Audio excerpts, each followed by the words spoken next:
Insight-Nexus-News report, Postpartum Depression and Psychosis. Date, November 18th, 2024. Hello, and welcome to this expanded report on Insight-Nexus-News. I'm Desrin. Today we delve into postpartum mental health issues, particularly postpartum depression, PPD, and postpartum psychosis, PPP. These conditions often remain misunderstood and underdiscussed, yet they can have profound impacts on individuals, families, and even society. By examining these challenges in detail, including personal stories, cultural nuances, and modern advancements, we hope to foster greater understanding, reduce stigma, and encourage anyone struggling to seek the help they need. Section 1. Beyond the definitions. Nuances of PPD and PPP. A deeper look at postpartum depression. PPD manifests in ways that can vary significantly between individuals. Some may feel overwhelmingly sad, while others might experience anxiety or irritability as their primary symptom. Research shows that PPD can co-occur with other conditions such as postpartum anxiety and obsessive-compulsive disorder, OCD. For example, some new parents develop intrusive thoughts about harming their child, which can be deeply distressing, but are not necessarily indicative of psychosis.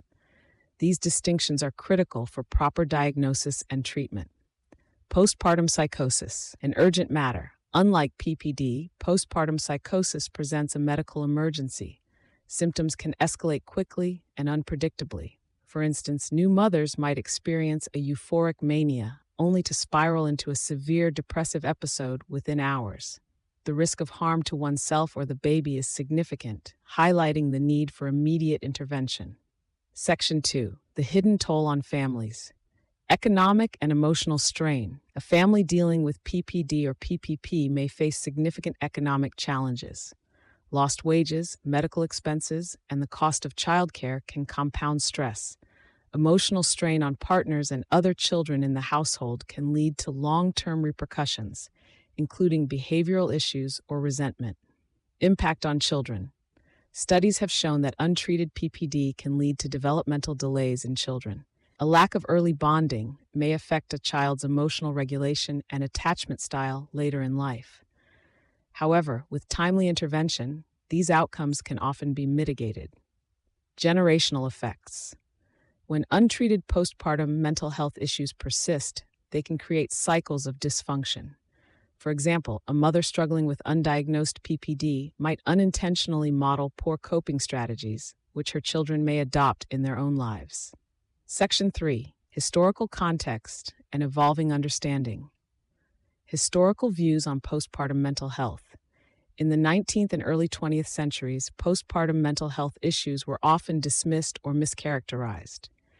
Women might have been institutionalized without proper evaluation, with their struggles labeled as hysteria or moral weakness.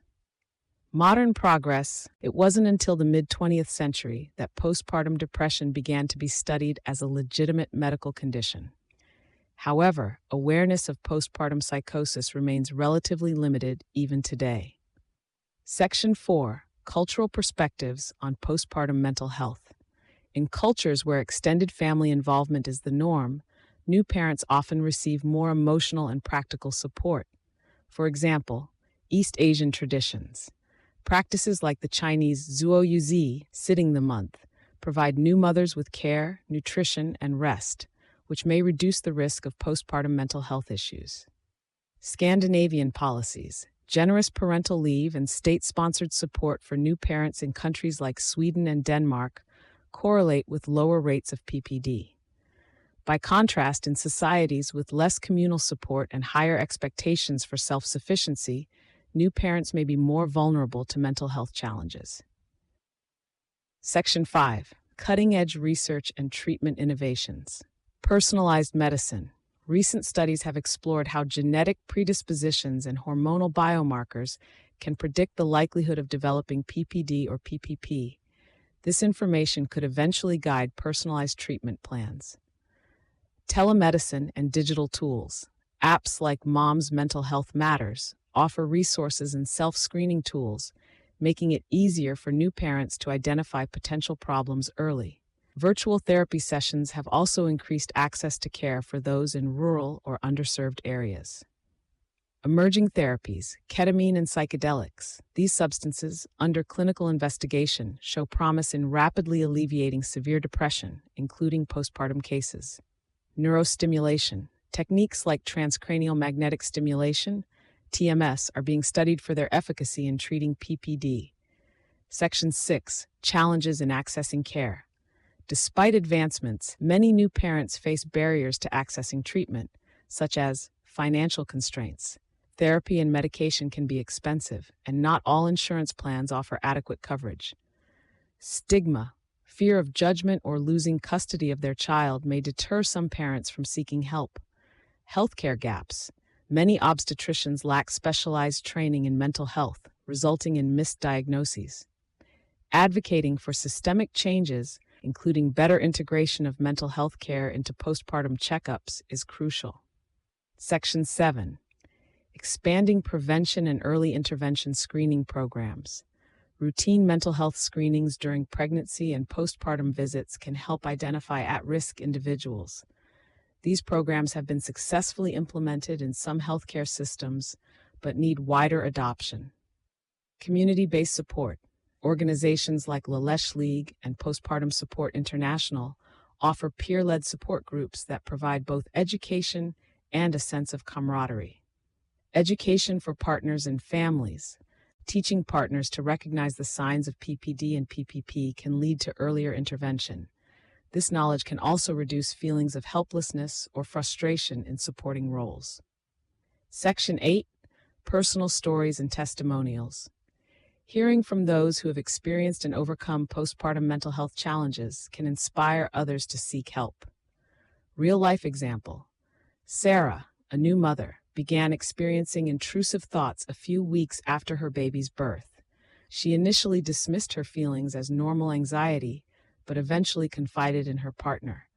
With therapy and medication, Sarah regained her confidence and now volunteers with a local support group. Section 9. Resources and references. Helplines. Postpartum Support International Helpline, 1-800-944-4773. National Suicide Prevention Lifeline, 988. Books. Motherhood, Facing and Finding Yourself by Lisa Marciano. Good Moms Have Scary Thoughts by Karen Kleiman. Websites. Postpartum Support International, Moms Mental Health Matters, NIH. Professional organizations, American Psychological Association, National Alliance on Mental Illness. Conclusion. Postpartum depression and psychosis are complex conditions, but they are also highly treatable. Awareness, education, and access to resources can make all the difference for those struggling. If you or someone you know is facing these challenges, please don't hesitate to seek help. Thank you for joining me, Desrin, on this journey of understanding and empathy.